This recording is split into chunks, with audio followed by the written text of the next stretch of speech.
அஸ்ஸலாமு அலைக்கும் ஃப்ரெண்ட்ஸ். வாங்க சக்கரவள்ளி கிழங்கு நல்லா வேக வச்சு மசித்து எடுத்திருக்கேன். இதில் ஒரு அழகான போண்டா செய்யலாம்.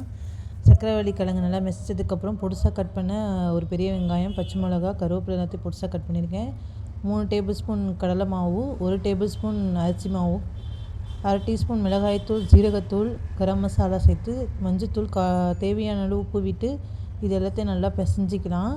நம்ம பிசையும் போதே கிழங்குலேருந்தே நமக்கு தண்ணி இருக்கும். இல்லைன்னா பத்தலைன்னா அப்படின்னா தண்ணி தெளிச்சுக்கோங்க. இதே மாதிரி நான் தண்ணி தெளித்து நல்லா மாவு பிசைஞ்சது சப்பாத்தி மாவு பதத்துக்கு பிசைஞ்சு உருண்டை பிடிச்சி வச்சுருக்கேன் எல்லாத்தையும். இப்போ எண்ணெய் மீடியமான ஃப்ளேமில் சூடானதுக்கப்புறம் நம்ம எல்லா உருண்டைகளையும் போட்டு இது மாதிரி பொரித்து எடுத்தோம் அப்படின்னா அருமையான சக்கரவள்ளி கிழங்கு போண்டா ரெடி ஆகிடுச்சி. இது இன்றைக்கி நான் நோன்பு திறக்கிறதுக்கு இதை தான் நாங்கள் ஸ்நாக்ஸாக சாப்பிட்டோம். நீங்களும் வீட்டில் ட்ரை பண்ணி பார்த்து பிடிச்சிருந்தா லைக் அண்ட் ஷேர், சப்ஸ்கிரைப் பண்ணுங்கள். அஸ்ஸலாமு அலைக்கும். நோன்பு திறக்க ரெடி ஆகிட்டோம்.